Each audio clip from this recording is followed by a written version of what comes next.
So some of you guys have been asking, why has ONVO's delivery numbers also been slipping?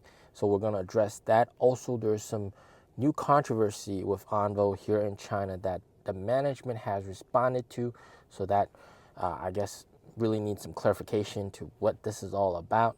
And it's also regarding sales and deliveries. So we'll talk all about that. And also Tesla, apparently the Model Y has gotten over 80,000 pre-orders. Take a look, the Model Y Juniper. Does it look good in your opinion?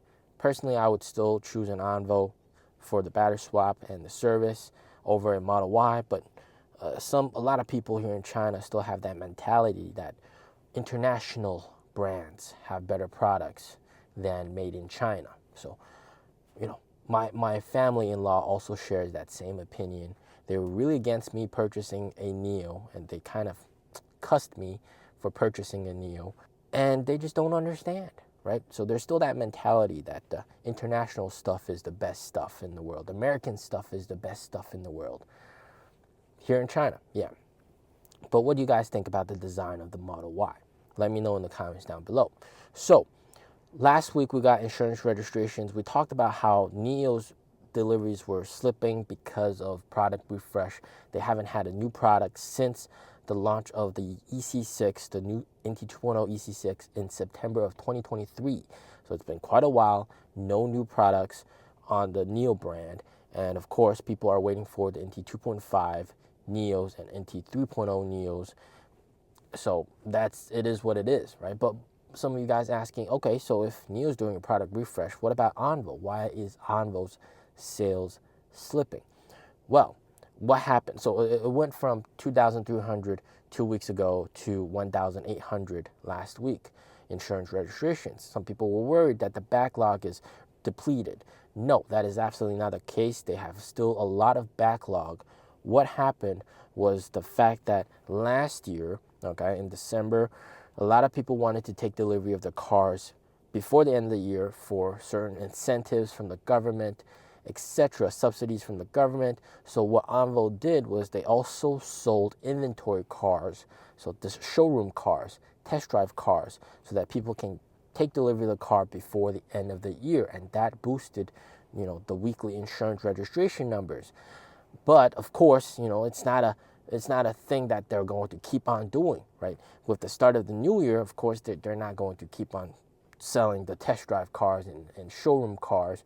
Today, I went past an ONVO store. There were people inside the ONVO store, so it's still pretty nice. People are still buying the car. There's still plenty of inventory backlog. Remember the point: ONVO's production is still ramping up.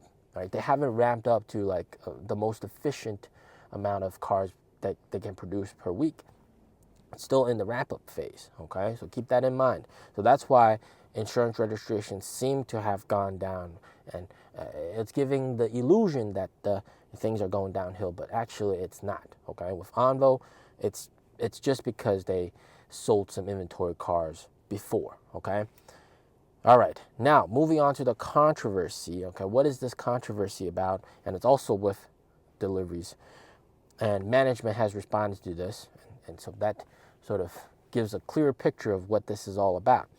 So there were allegations that a manager, a ONVO manager, not in Beijing, but in a different city, told all the employees that you have to buy an ONVO vehicle.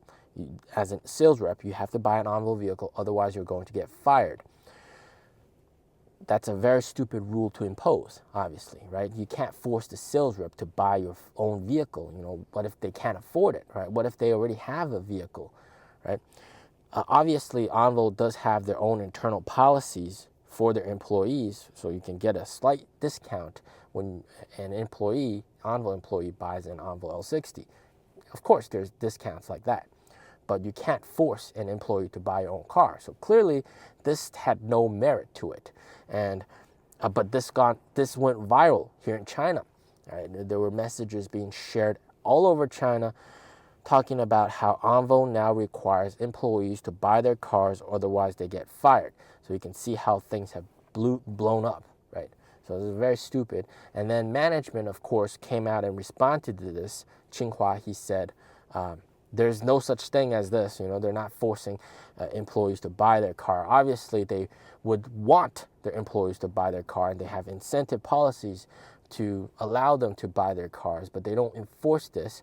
It was simply because one of the managers had some miscommunication with the team, and that has caused all this dilemma, this drama, so to speak. And he personally contacted that ONVO manager, gave him a big scolding, and according to him, the situation has been resolved, and hopefully that's the end of it. So there's some new controversy with ONVO. The problem was the leaked messages, and it was the leaked messages between ONVO employees, sort of dissing the company and saying bad things about the company, and how it's very stupid to have this rule, how they're complaining that I recently just bought a house, I can't afford a new car. Like, what is this stupid rule? This is crazy. This is nuts. What is this company, man? And this has gone public, all right? And of course, that's a big issue, all right? When you have these kind of private conversations that goes public, and you're an employee of ONVO, and you say these things, that's kind of not so great. But going forward, ONVO is definitely going to carry the weight. And for some reason, I heard that they're launching 2 cars, and not just 1 new car for ONVO later this year. They're launching 2 new cars. And it's similar to how right now the ONVO L60 is sort of comparative to the Li Auto L6, the naming, very interesting. And then they're also going to have like a ONVO L70 and ONVO L80 to like have bigger and bigger cars suitable for bigger and bigger families. And this is obviously very bullish. It's going to sell very well. ONVO has always, in my opinion, figured it out. They've given customers exactly what they wanted at a cheap price, affordable price. The biggest threat right now is, of course, the launch of the Model Y. People seem to be very fascinated with the first edition that they've launched, a limited kind of first edition. And 80,000 pre-orders is no joke, guys. 80,000 pre-orders, that's no joke. Could some of them come from ONVO and NIO? Maybe. We're not sure. But definitely it's something to look out for. And I think until we get a solid comparison between these 2 cars by some of the more well-organized car examining content creators here in China, they're going to do like winter testing and that kind of stuff, put these 2 cars side by side and really compare them side by side. Then we can really know how they stack up against each other. But until then, it's a very big if. I'm sure a lot of people are hesitant. Should I buy the ONVO 60 or should I buy the Tesla Model Y? So it's kind of a unsure period of time. And that's not causing the sales decline. I'm just making sure of that, okay? Tesla Model Y is not causing the delivery decline. It's because they sold inventory cars last month, okay? Deliveries are still ramping up, and they still got plenty of backlog for February and March as well. So, and March, they got to do 20,000 deliveries. Otherwise, the CEO cannot deliver on his promise. And that's not good, okay? So I'm looking forward to 20,000 plus deliveries in March for ONVO brand alone. And ONVO is going to really carry us throughout this year. So, yeah, definitely be very happy about ONVO, all right? As always, stay safe, stay healthy. Peace out.